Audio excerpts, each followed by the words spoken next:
He should or would be happier living in Montana doing his occasional, he doesn't say occasional, but I'm going to say occasional charity work and, a life of service.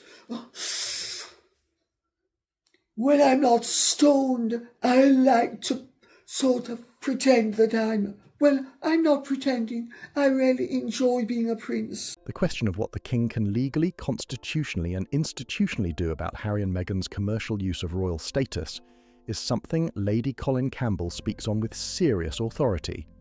She has spent decades studying the legal and historical framework of the British monarchy, and she makes it clear the Crown is far from powerless.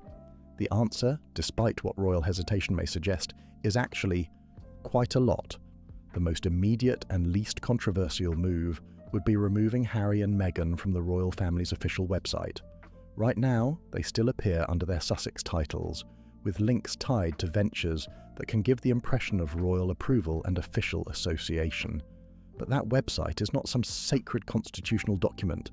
It is simply a communications platform run by the royal household. Meghan have thrown down the gauntlet. They have declared that they are half in, half out, and who doesn't like it will just have to suck it up.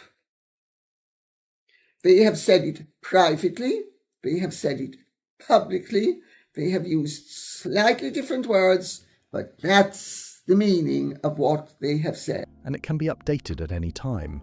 The king can instruct changes whenever he chooses.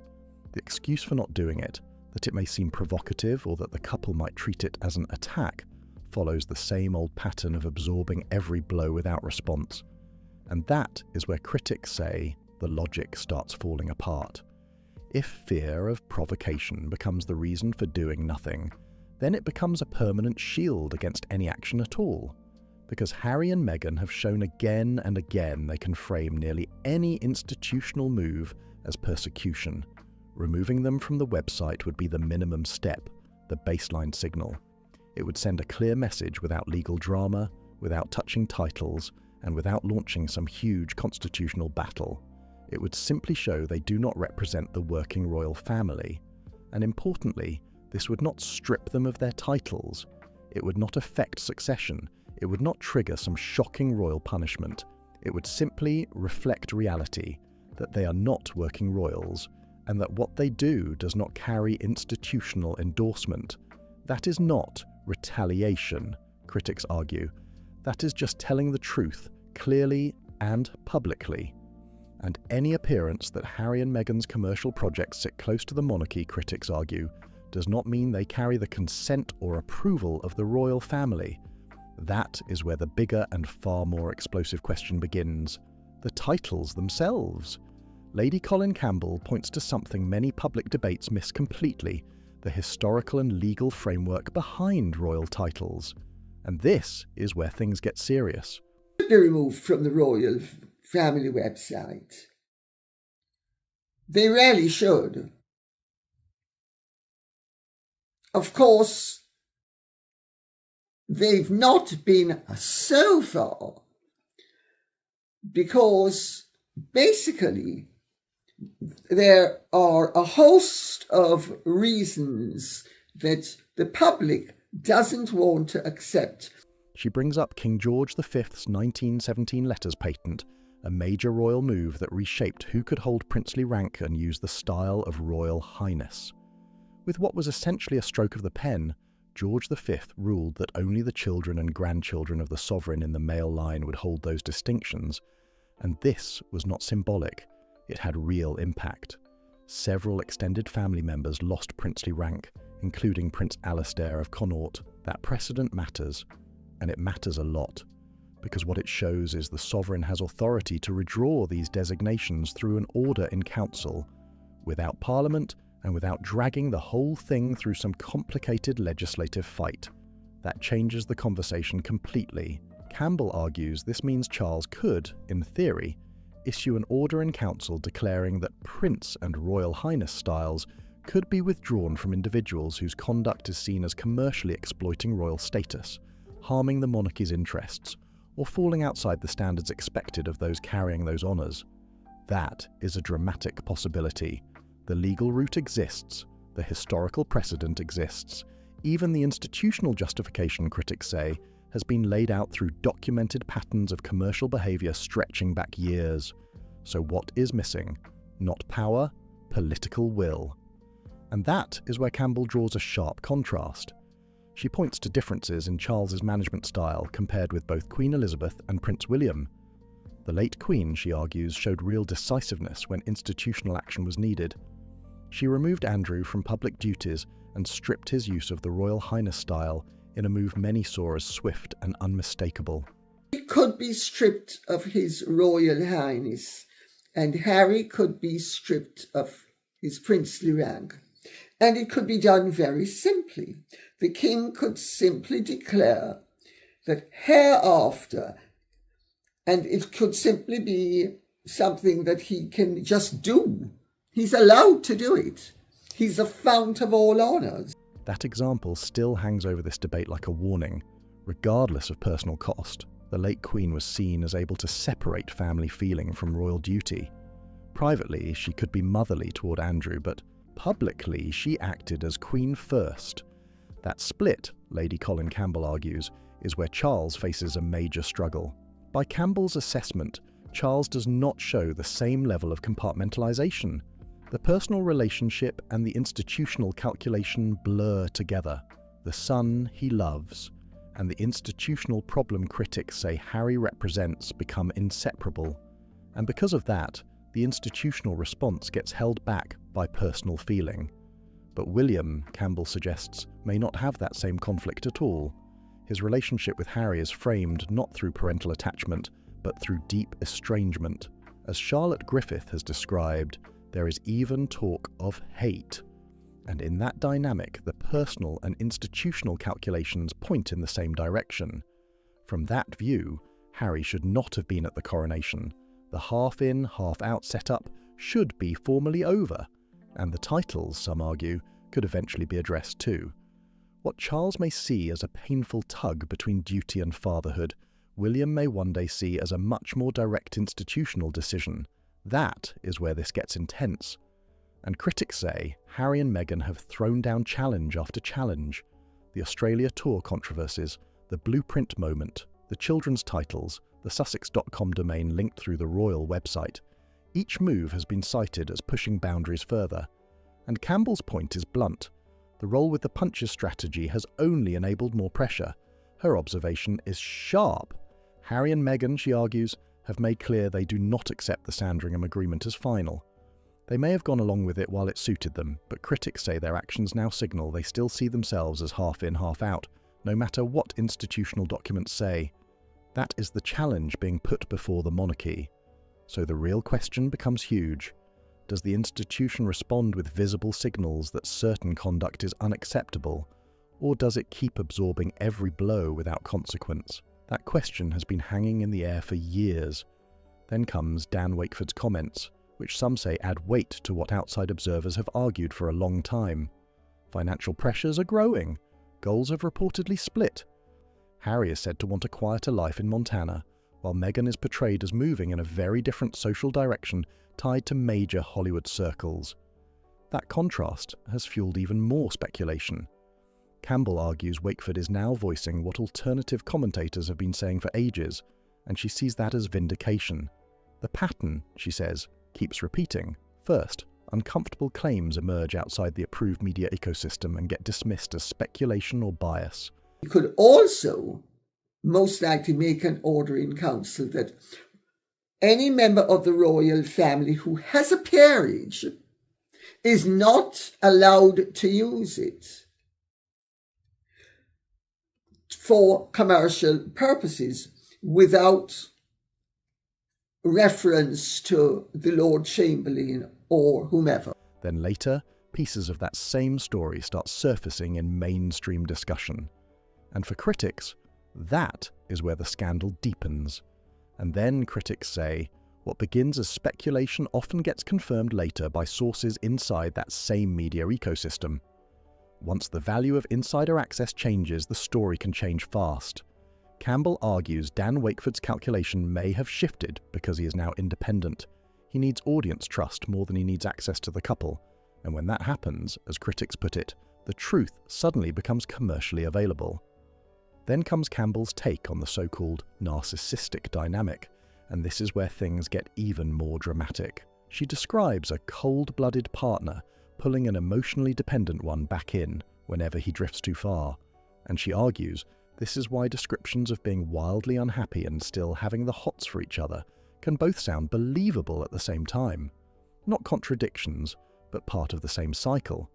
In this framework, the dependent partner is unhappy because his needs are not being met. The other partner, Campbell suggests, may not be driven by the partner's happiness, but by keeping the arrangement intact because separation would come at a cost.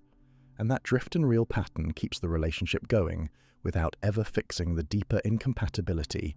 That is the scandalous reading critics focus on. And Campbell says this has major implications for the commercial operation too, because Wakeford's reporting points to something explosive, that Harry's goals and Meghan's goals may have diverged. He is portrayed as wanting a quieter life, while she is portrayed as wanting scale, reach, and visibility. Those are very different ambitions, but here is where critics say the stakes rise. The commercial structure, as they frame it, depends on both remaining together and maintaining the institutional adjacency Harry's name provides. That royal link is seen as a key asset, and if that adjacency were weakened, whether through title changes or Harry stepping away from the arrangement, critics argue the commercial operation could lose one of its strongest advantages. That is why, in this reading, Harry's continued presence matters not just personally, but strategically. So Campbell suggests the reel back dynamic serves more than the relationship. It also protects the business side. Even if Harry prefers somewhere quiet like Montana, critics argue the dynamic keeps pulling him toward the arrangement because too much depends on it. And she suggests the summer return to Britain could play into that same pattern in an institutional setting. Harry's presence around Invictus brings royal proximity, military association, public symbolism, and the kind of approved imagery critics say the commercial brand benefits from. And that, they argue, is why every appearance carries far bigger stakes than it may seem at first glance. Whether Harry's personal wish for reconciliation and return can really be separated from Meghan's alleged commercial need for his institutional presence during a British visit. That is the question critics say this summer could help answer. He is not going to do what the Queen did with Prince Andrew, because as soon as the Epstein thing became the issue that it became, she immediately prevented him from using Royal Highness, made him resign from practically everything. And hanging over all of it is one massive variable: how the institution responds. Because as critics point out, the royal website is still live. The titles are still appearing. The Sandringham Agreement is said by some to be ignored without consequence. The king is still seen as rolling with the punches, while William is portrayed as waiting for the authority to act differently. The gauntlet has been thrown down, and now the institution has to decide whether it picks it up. Then Campbell brings in historical context that changes the whole conversation. She points to the Bill of Pains and Penalties from 1820, when George IV tried to stop Queen Caroline from enjoying the status and title of Queen. And the lesson, she argues, is not about what can be done, but what should not be done. The bill passed the House of Lords but never made it through the Commons. It was never implemented, and even more damaging, the political and reputational fallout was huge. George IV was seen by many as vindictive toward a wife the public believed he had treated badly, and sympathy surged toward Caroline. In the end, critics say, the move harmed the monarchy more than it solved anything. That warning still echoes, and that is why some argue the parallel matters. The more aggressive and dramatic the institutional response, the greater the risk of feeding a victimhood narrative. And critics say that narrative has enormous value, because as this argument goes, claims of persecution have long been central to the public framing around conflict. Any harsh institutional move could be cast as proof of cruelty or unfair treatment, and the bigger the gesture, the more material it could provide for that narrative. That is the trap Campbell says Charles is trying to avoid. That is why she argues smaller, steady, specific actions make more sense. Quiet signals rather than explosive punishment. Update the website. Use an order in council if needed. Send formal signals that certain conduct is unacceptable without creating a giant public showdown that fuels even more drama. Because critics argue a dramatic gesture could become exactly the spectacle it seeks to stop. The kind of event that generates documentaries, interviews, headlines, endless fallout. And as some put it, Harry is already filming those battles in his head. That is why Campbell frames the order in council route as the smarter tool, not as punishment, but as administration, not revenge, but institutional housekeeping. And in this reading, that distinction is everything. A measured move may reduce drama, while a sweeping attack could ignite exactly the fire the monarchy wants to avoid. That is the high-stakes calculation at the centre of it all. An order in council redefining who can use the style of Royal Highness or hold the designation of Prince, critics argue, would not be a punishment at all. It would be a constitutional clarification. That is a huge distinction. It would say nothing about Harry as a person.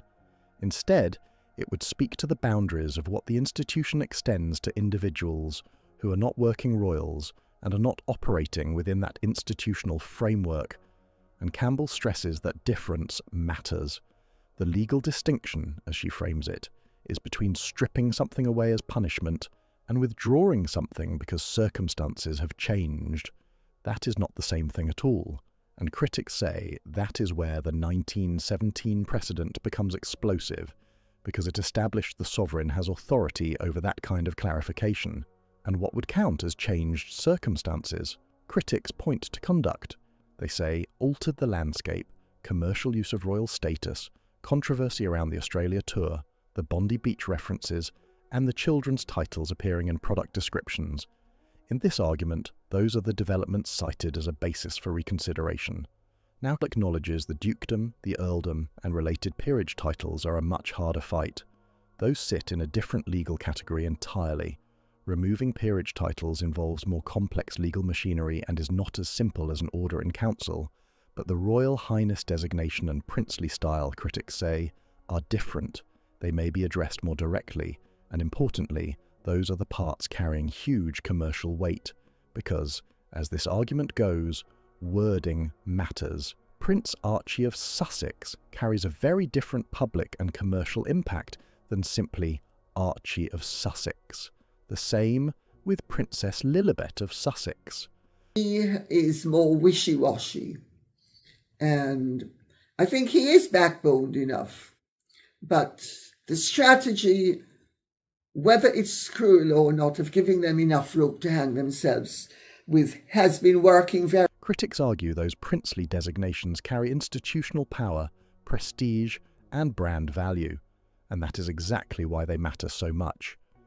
So Campbell suggests an order in council, withdrawing those designations from individuals outside the working royal structure could directly address what critics describe as commercial exploitation. In that reading, it targets the issue without escalating into a constitutional war. And yet the biggest question remains, will Charles act? Campbell's view is blunt. She suggests the pattern of his reign points the other way. Not because he does not understand the issue, but because decisive action that forces a choice between institutional interest and paternal feeling is something he appears reluctant to make, and that, she argues, is not a failure of understanding.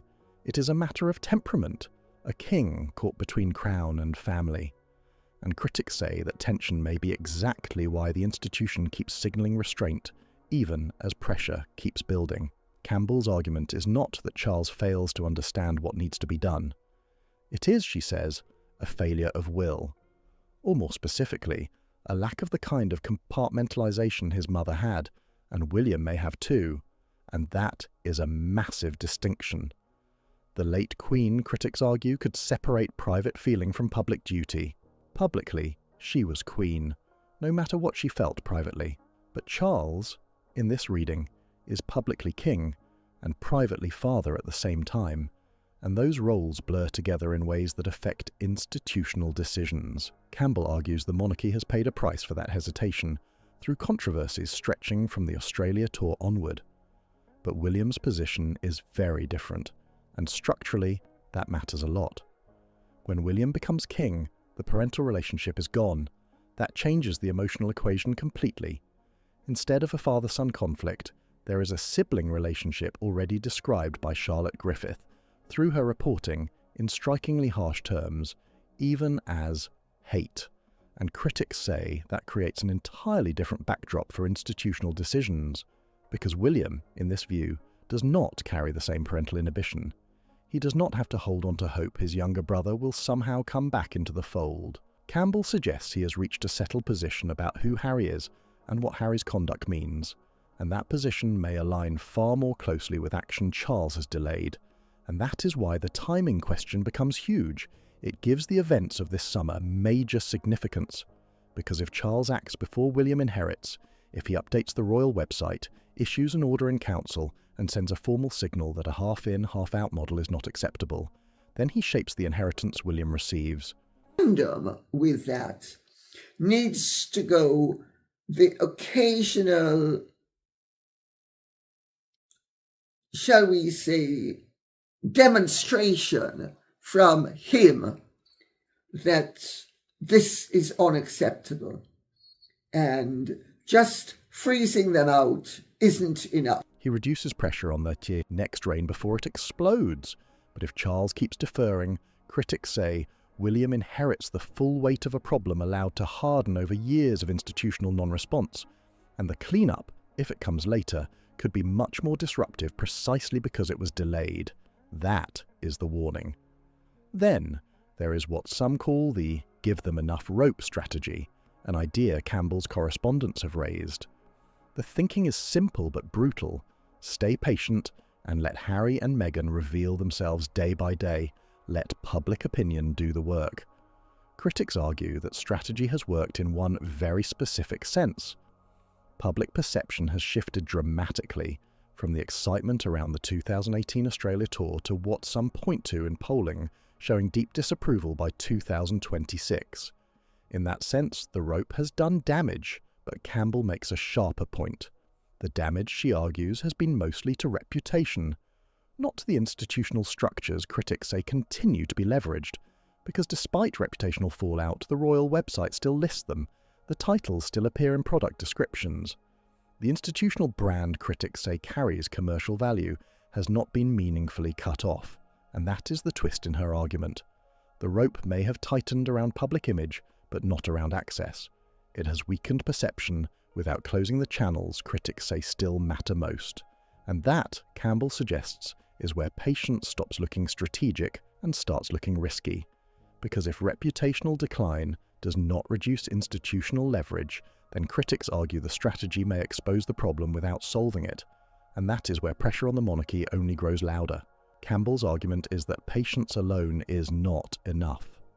What she says Charles needs is patience combined with occasional formal institutional signals, and critics argue that is the missing piece in the current strategy. The recommendation is direct: remove Harry and Meghan from the royal website, issue an order in council, make clear through formal channels that any commercial use of royal designations is not being done with the consent or approval of the royal family, and that there can be consequences. That would be a major signal. Even a formal statement saying no future conduct by Harry or Meghan should be read as institutional endorsement, critics say, would be a minimum move. And the maximum step short of touching peerage titles would be an order in council addressing princely designations. In this view, the tools are already there, and that is why Campbell keeps returning to the same point. The gauntlet has been thrown down, the institution has the mechanisms, the historical precedent exists, the constitutional route exists. Critics argue the conduct cited provides the justification. So, what is left? Political will, and that is where the focus returns to Charles, a king dealing with illness, family strain, and the emotional complication of a father, judging matters involving his son. Critics say that personal factor keeps complicating the institutional calculation. Meanwhile, they argue, events keep moving, product descriptions continue drawing attention. The relationship is different. Parents always want to hope that their children will come right. Siblings understand that who they thought loved them, once they cast you in the role of enemy, it's because they are your enemy. The blueprint narrative remains part of the debate. The website listing persists, and now summer approaches with even bigger stakes. Invictus preparations could bring Harry back to Britain. Reviews and royal developments may produce new outcomes, and through action or inaction, critics say the institution will show what it has decided about the challenge lying at its feet, since the Australia tour was seen by some as signalling a lasting half-in, half-out ambition. The tools exist. The question is whether the will exists to use them. Then Campbell adds another layer through what some see as Dan Wakeford's vindication, and she says it goes beyond simply claiming outside commentators said it first. It is bigger than that, because in this argument, Wakeford's reporting is seen as validating not only questions around finances, depleted inheritances, falling speaking fees, and the idea of a shrinking runway, but also validating the broader interpretive framework critics have applied to the couple for years. That includes claims of diverging goals. It includes the narcissistic dependent dynamic Campbell describes. It includes the argument that the commercial operation depends on Harry's institutional proximity, whatever his personal preferences may be. And, perhaps most controversially, it includes the theory that the marriage is sustained not by shared aspiration, but by that reel back mechanism Campbell talks about, a cycle of drift and pullback that keeps the arrangement intact. That is a dramatic claim, and one critics say was circulating long before Wakeford published anything. And that is Campbell's bigger point. These interpretations were already in the public record, often dismissed as speculation, long before mainstream voices echoed pieces of them. And when that happens, critics argue it does not just validate isolated claims, it strengthens the whole framework. That is why this debate, in Campbell's telling, is no longer only about titles or websites or royal protocol. It is about whether the institution recognizes a challenge years in the making, and whether it finally responds, because the tools may be ready, but the will, she says, remains the real drama. Campbell argues these interpretations did not appear out of nowhere. Critics say they were assembled from observable conduct, from recurring public patterns, from body language readings at events like the retreat and the rugby match, from the death stare footage people debated heavily, and from sources who reportedly described experiences in dramatic terms. In this telling, these frameworks were built from clues hiding in plain sight. And yet, critics say, much of that alternative commentary was brushed off by the approved media ecosystem as speculation or bias. That is where Campbell says the story gets interesting, because then Dan Wakeford, with forms of access alternative commentators did not have, reportedly arrives at many of the same frameworks through internal sourcing. And suddenly those two worlds begin converging on the same picture. That convergence, Campbell argues, is the real pattern people should notice. First, what she calls the honest record gets assembled by people without insider access, using only observable evidence. Then later, once access relationships shift, insiders begin confirming pieces of that same picture, and only then does the wider audience that trusts approved sources start treating it as credible. Critics say that pattern has repeated again and again, and that delayed vindication, Campbell argues, is real, but it comes late. The bigger question is whether the delay matters institutionally, because if the institution waits too long to act on what critics call the honest record, then the commercial exploitation they describe may become even more entrenched. And Campbell's blunt answer so far: no, the institution has not acted. Sometimes, because they don't know what the tools are to create whatever it is they want to create, they are hamstrung. But fortunately, not everybody is hamstrung. And certainly I know what can and can't be done. And I've been saying it now for years. because critics point out the signs they cite are still there, the product descriptions remain, the royal website still lists the couple, the blueprint, as they call it, is still seen as being deployed. And despite all the debate, the institutional response remains largely restraint. That is what makes Charles central to Campbell's frustration. She argues he has tools available that do not require Parliament and do not trigger the kind of dramatic punishment that could feed a victimhood narrative. The mechanisms exist, and yet, critics say, he is still rolling with the punches. Now summer looms. The blueprint is announced. The gauntlet is still on the floor. The tools have been identified, but the institution is still deciding whether to use them. And looming over all of it is William, waiting in the background, with those same tools still there when the decision may one day become his. Then Campbell raises another explosive angle, institutional competence itself. She voices frustration that advisors sometimes brought in from outside the royal system to modernise it may not fully understand what powers the system already has. And critics say that is a huge part of the inaction problem, because if the tools exist but the people around the monarch fail to grasp them, or fail to push for them, then hesitation becomes built into the system itself. And in Campbell's view, that may be one of the biggest scandals of all. Not a lack of options, but a failure to use the options already sitting on the table. Campbell's final warning cuts right to the heart of the issue.